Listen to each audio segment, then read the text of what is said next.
কোন বান্দার যদি দোয়া কবুল না হয়,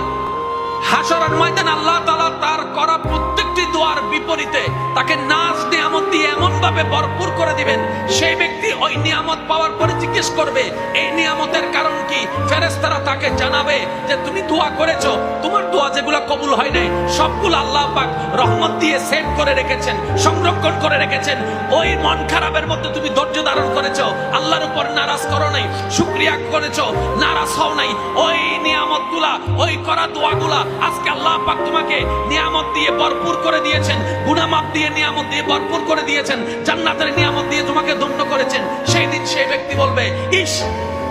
দোয়া কবুল না হওয়ার যদি এত নিয়ামত হয়, হাশরের ময়দানে আক্ষেপ করবে, আফসোস করবে, ইস, দুনিয়াতে যদি আমার একটা দোয়া কবুল না হতো আজকে তো আমি নিয়ামত আরো বেশি পেতাম।